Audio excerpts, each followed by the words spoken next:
Et si la plus redoutable des prisons n'avait ni barreaux, ni murs, mais prenait la forme d'une idée? Carl Jung l'avait compris, certains schémas mentaux enferment l'être humain plus solidement que n'importe quelle cellule. Le plus effrayant, c'est qu'il se déguise en lucidité. On croit y voir de la clarté, alors qu'il nous plonge dans une brume subtile, presque indétectable. Si, un jour, tu t'es dit « c'est juste comme ça que je suis », si tu as trouvé 1000 raisons pour expliquer pourquoi changer te semblait impossible, si tu as construit ton identité autour de tes limites, alors tu expérimentes ce que Jung appelait l'emprisonnement psychique.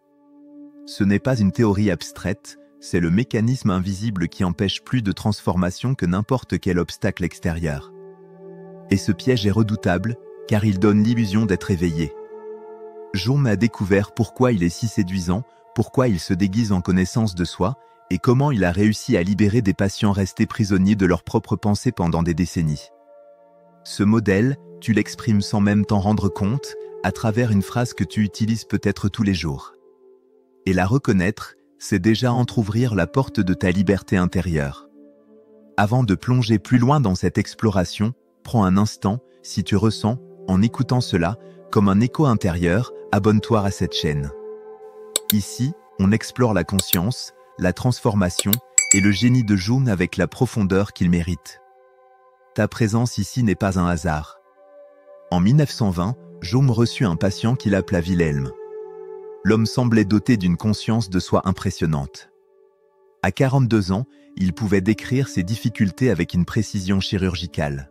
« Je ne suis pas doué avec les gens », disait-il calmement. « J'ai toujours été maladroit socialement. C'est dans ma nature. Mon père était pareil. C'est probablement génétique.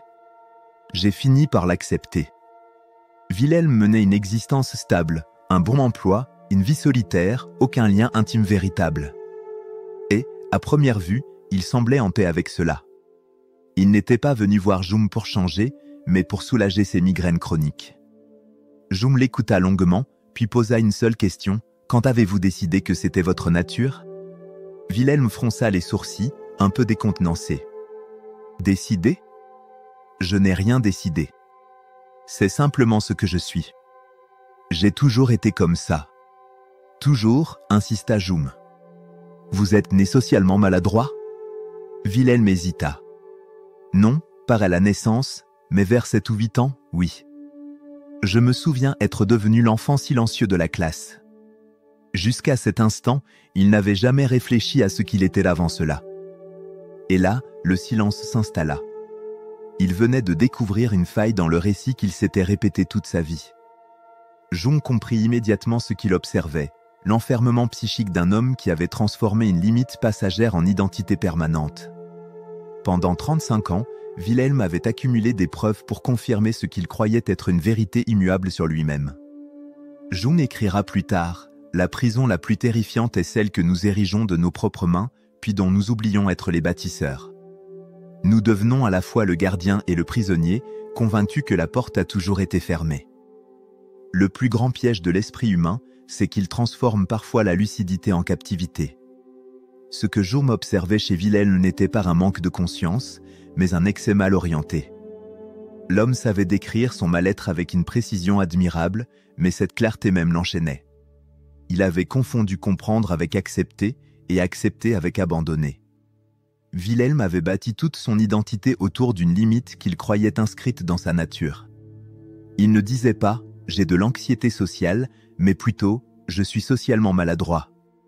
Cette nuance semble subtile, mais elle détermine tout, l'une parle d'un état passager, l'autre d'une essence.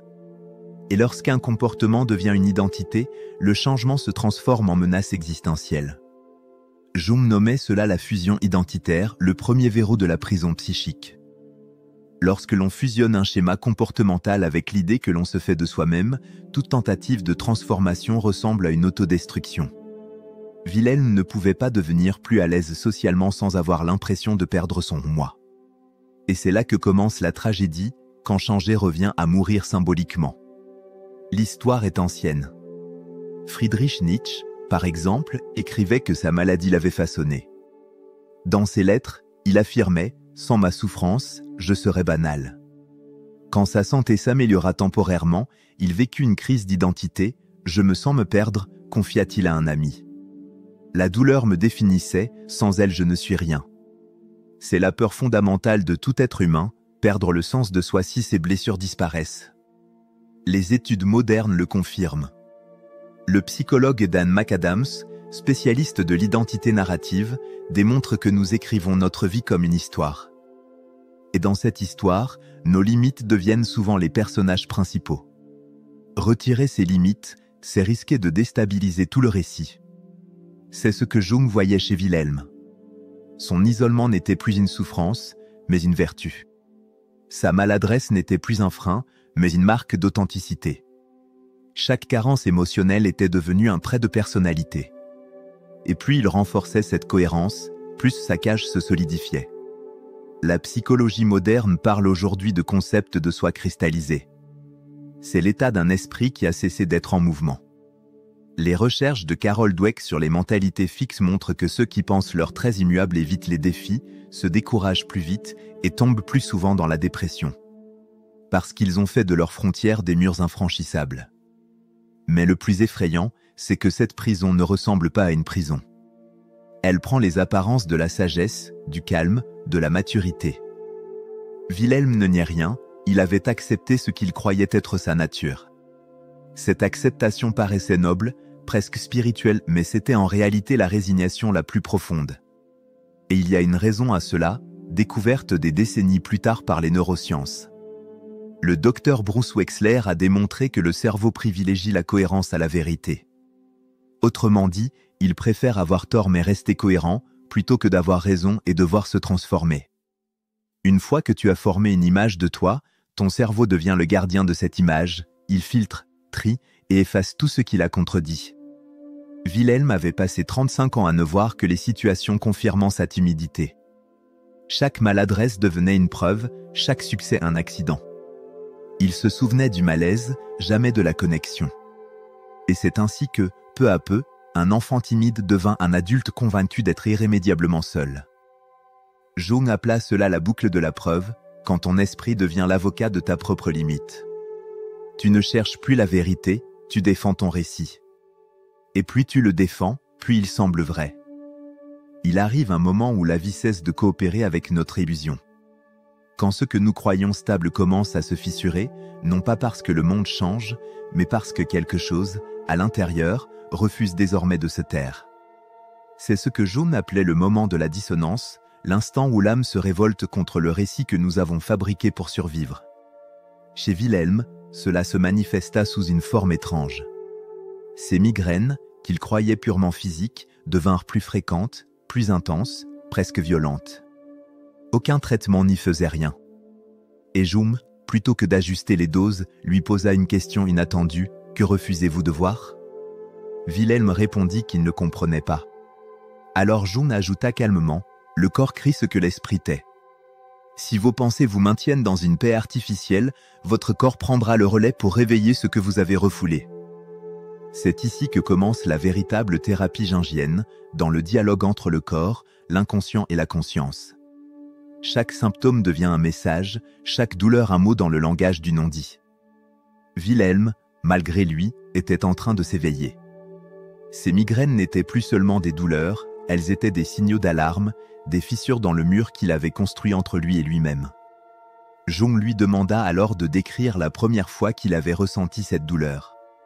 Wilhelm parla d'une scène banale, une fête d'école, un groupe d'enfants rieurs, et lui, seul à l'écart, observant sans oser s'approcher.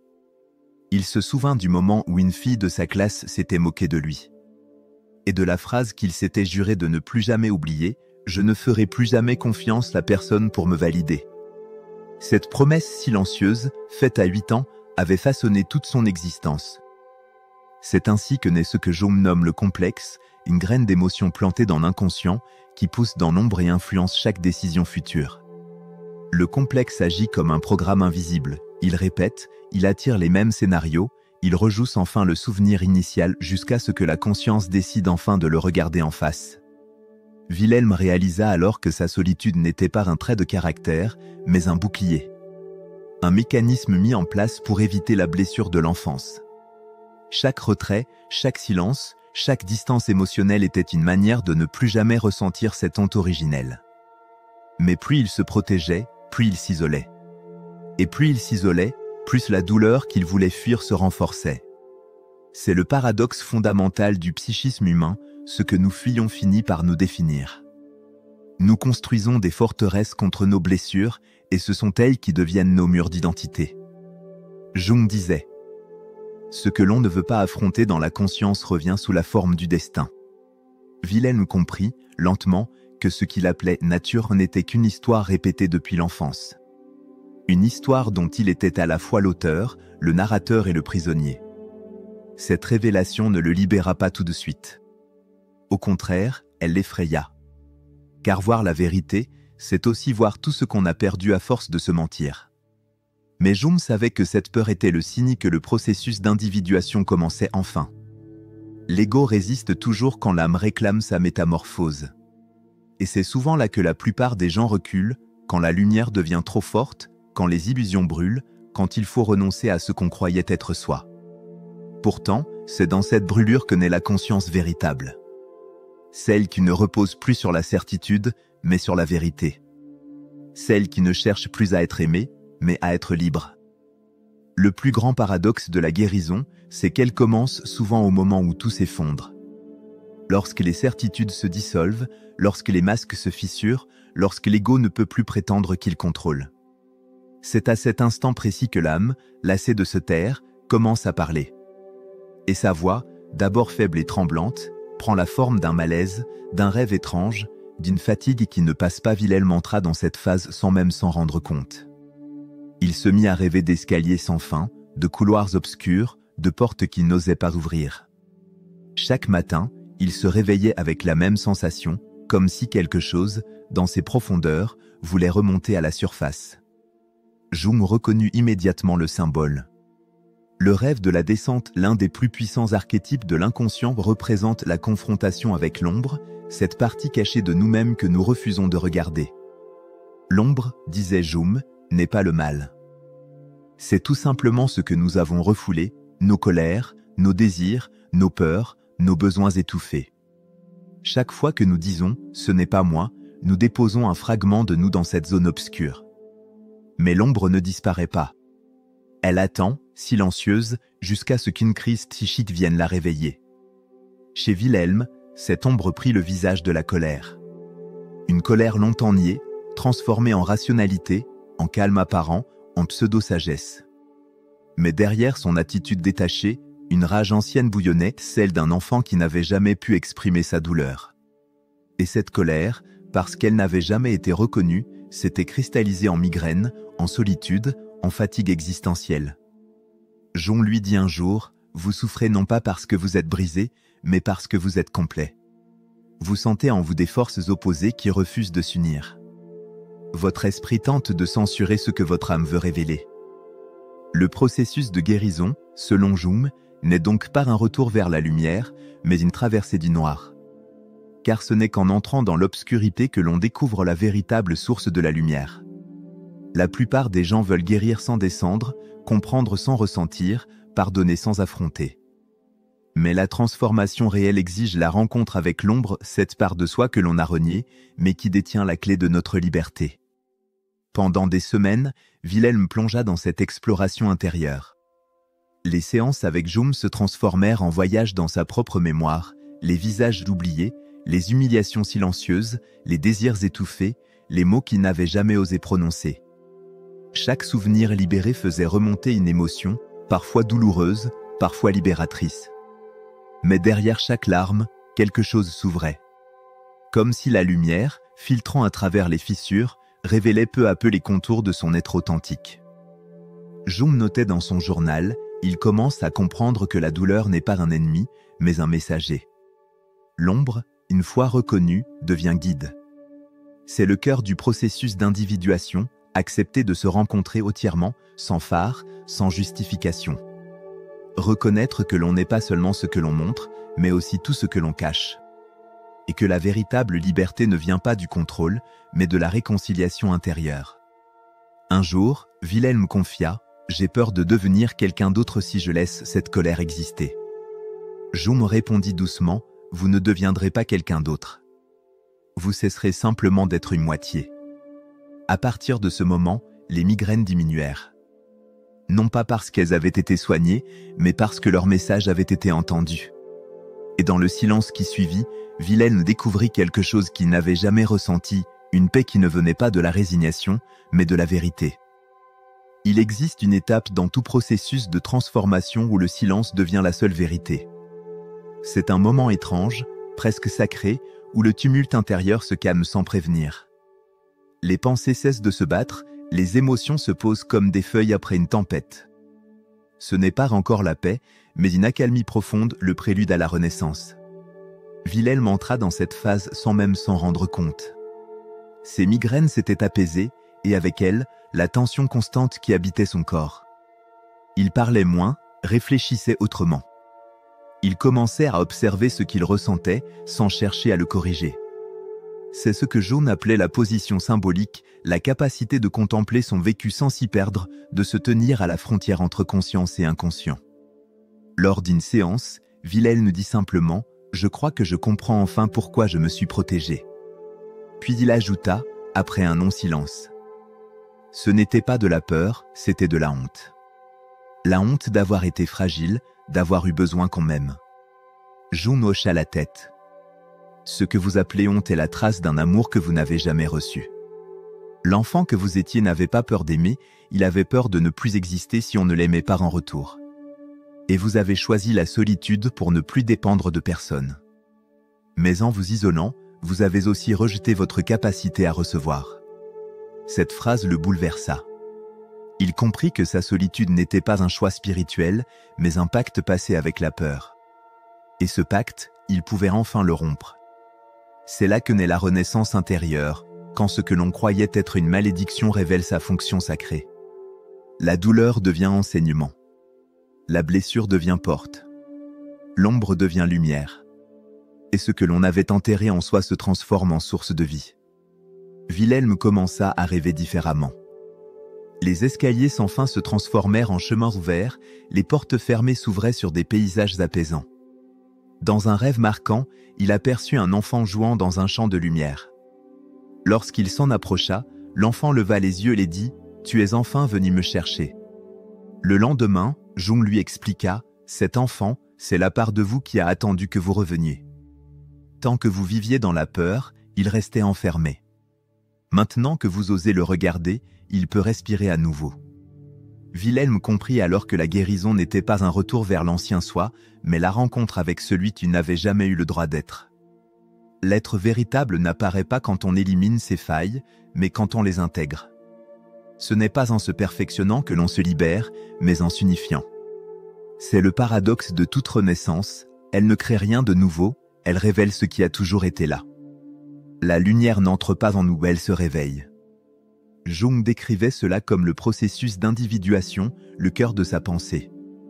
Un chemin où l'on cesse de chercher à devenir quelqu'un pour enfin être soi-même.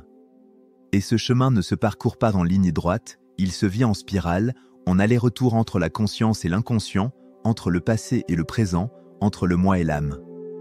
Wilhelm ne parlait plus de sa solitude comme d'une fatalité. Il l'apercevait désormais comme une étape, un espace nécessaire pour se réaccorder à lui-même. Ce qui lui semblait autrefois vide devint fécond. Il commençait à sentir la présence de la vie, non plus autour de lui, mais en lui. Et c'est peut-être cela, la véritable libération, non pas se débarrasser de son passé, mais le transformer en force silencieuse. Non pas devenir quelqu'un d'autre, mais redevenir entier. Toute véritable transformation s'achève par un retour. Après la descente dans l'ombre et la traversée de la douleur, vient toujours ce moment de réintégration, celui où l'être, transformé par l'intérieur, doit réapprendre à marcher dans le monde. C'est une étape que Jung considérait comme la plus subtile et la plus essentielle, ramener la lumière dans la vie ordinaire sans la laisser s'éteindre. Wilhelm avait changé. Ses gestes, son regard, même sa façon d'écouter semblaient différents. Mais le monde, lui, n'avait pas changé. Et c'est là que commença la véritable épreuve. Comment rester fidèle à soi-même au milieu d'un environnement qui te renvoie sans cesse ton ancienne image? Lors de leurs derniers entretiens, Jung le mit en garde, vous avez entrevu votre vérité intérieure. Maintenant, votre tâche est de vivre en accord avec elle, sans tomber dans la tentation du rôle spirituel. Car l'ego adore se déguiser, même sous le masque de la sagesse. Wilhelm comprit ce que cela signifiait. Il sentit cette tendance à vouloir être l'homme qui s'est trouvé, à en faire une nouvelle identité, une nouvelle histoire à défendre. Mais Jung lui rappela, la conscience ne doit pas devenir un trône, mais une passerelle. Si vous la transformez en drapeau, elle se refermera sur elle-même. La réintégration du soi n'est pas un triomphe, mais une humilité. C'est apprendre à vivre simplement, en portant sa lumière sans vouloir l'imposer. C'est agir sans prétention, aimer sans se perdre, écouter sans vouloir guérir tout le monde.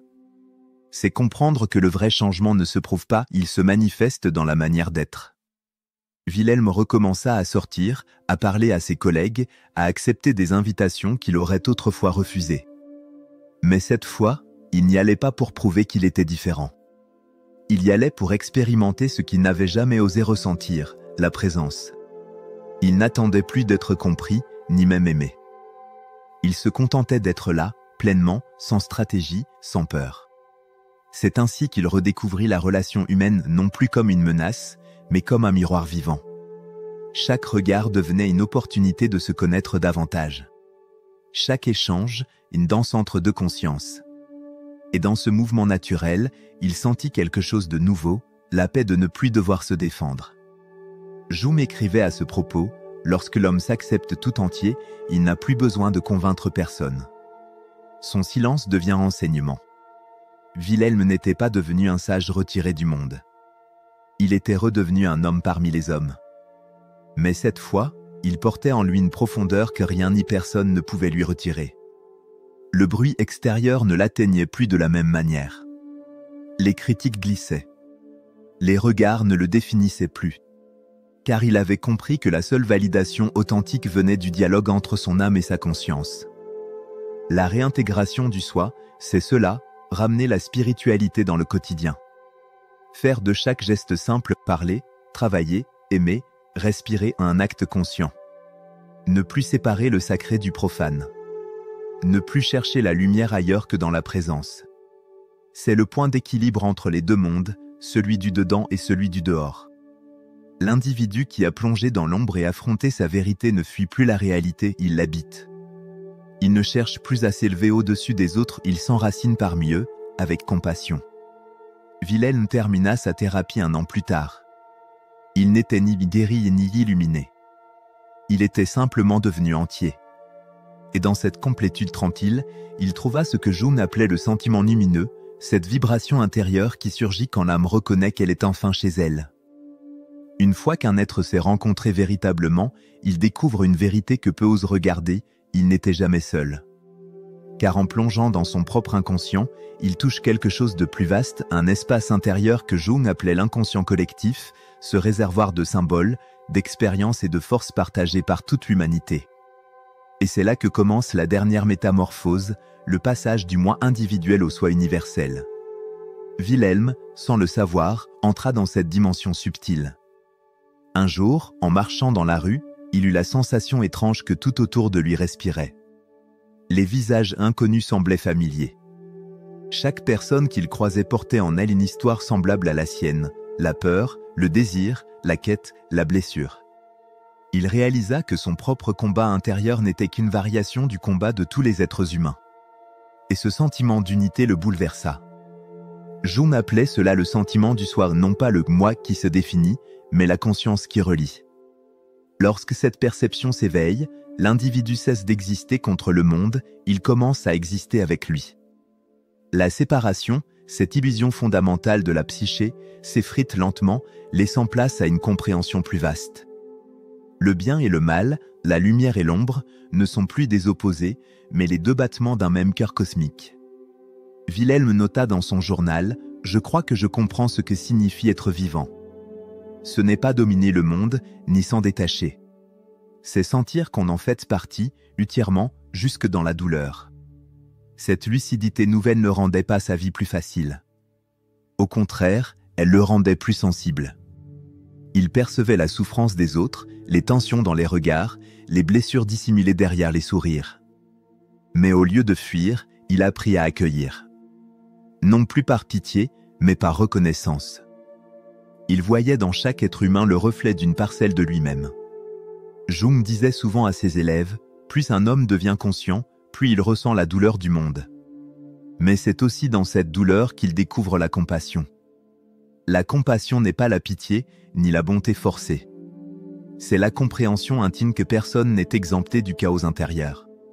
C'est l'acceptation que chaque âme, à sa manière, cherche à se souvenir de sa propre lumière. Et plus la conscience s'élargit, plus la frontière entre soi et l'autre s'efface. C'est à ce stade que naît la responsabilité spirituelle. Non pas celle d'enseigner, ni de sauver, mais de vivre en témoin.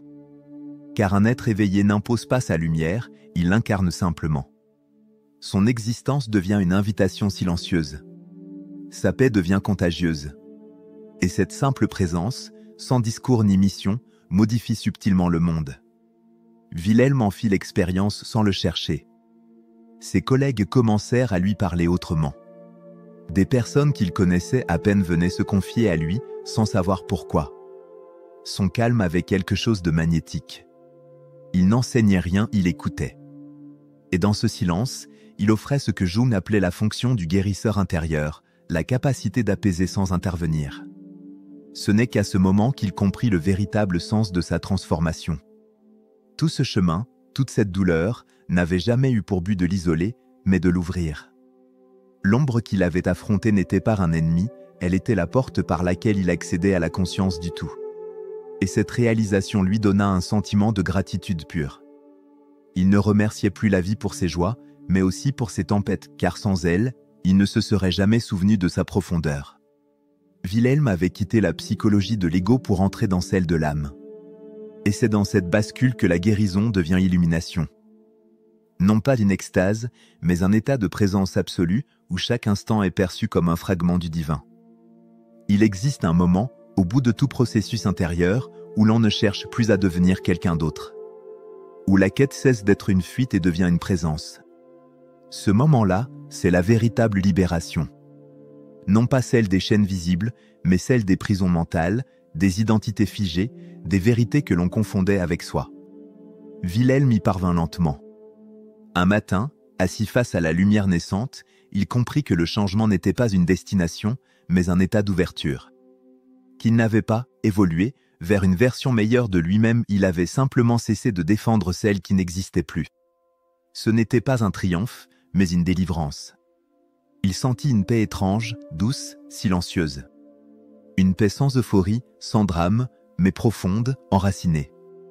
Jung disait, l'homme devient libre le jour où il comprend que ce qu'il croyait être lui-même n'était qu'un vêtement et qu'il peut le déposer sans disparaître. C'est cela, la mort de l'identité, un dépouillement sacré. On ne perd rien. On cesse seulement de s'agripper à ce qui n'était qu'un rôle. La peur du vide s'efface, remplacée par la curiosité du vivant. Le soi n'est plus un bloc figé, mais un flux, un mouvement continu entre les contraires, entre le passé et l'avenir, la lumière et l'ombre, la certitude et le mystère. Wilhelm regarda sa vie comme on contemple un paysage après l'orage. Tout y était encore, les cicatrices, les souvenirs, les regrets, mais rien ne pesait plus. Il pouvait se tenir au centre, observer sans se juger. C'est cela, l'intégration ultime, voir sans fuir, aimer sans posséder, exister sans se défendre. Le monde extérieur n'avait pas changé, mais son regard, oui. Et c'est souvent là que tout bascule, quand l'intérieur cesse de se battre, le dehors cesse d'être une menace. Il nota dans son carnet. Je pensais que la liberté, c'était sortir de ma prison. Mais la véritable liberté, c'est découvrir que les murs étaient faits d'illusions. Cette phrase résume tout le travail de Jung. Car l'emprisonnement psychique n'est pas une malédiction, c'est un appel à la conscience. Une invitation à reconnaître que ce que nous prenons pour une limite n'est qu'une ancienne décision non révisée. Nous avons tous, quelque part en nous, un enfant de 8 ans qui a eu peur, qui a tiré des conclusions trop grandes à partir d'une douleur trop petite. Et tant que nous ne retournons pas vers lui, tant que nous ne lui disons pas « tu as fait de ton mieux », nous restons les otages de cette peur. La libération, ce n'est pas tuer cet ancien soi. C'est le prendre par la main, le remercier d'avoir survécu et l'aider à voir qu'il n'a plus besoin de se cacher. Ce jour-là, Wilhelm se sentit entier pour la première fois. Il n'avait plus besoin de prouver, ni de comprendre. Il vivait simplement libre de devenir, libre de choisir, libre d'être. Et c'est peut-être cela, le message le plus profond que Jung a laissé à l'humanité: nous ne sommes pas condamnés à nos schémas.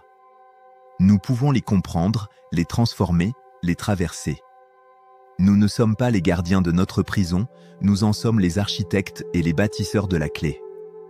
Alors, si toi aussi tu sens que certaines de tes limites ne sont peut-être que des habitudes d'autrefois, souviens-toi, tu n'as pas besoin de te battre contre toi-même. Tu as juste besoin de te souvenir que la porte a toujours été ouverte. Et si ces mots ont éveillé quelque chose en toi, une envie de comprendre plus profondément la psyché, de libérer ton esprit des prisons invisibles, abonne-toi à cette chaîne. Ici, on explore les profondeurs de l'âme, les ombres, les renaissances, les chemins intérieurs que Jung et d'autres ont tracés pour ceux qui osent se connaître vraiment. Parce que la vérité, la tienne, ne se trouve pas dans ce que tu crois être, mais dans ce que tu es prêt à devenir lorsque tu cesses de te définir.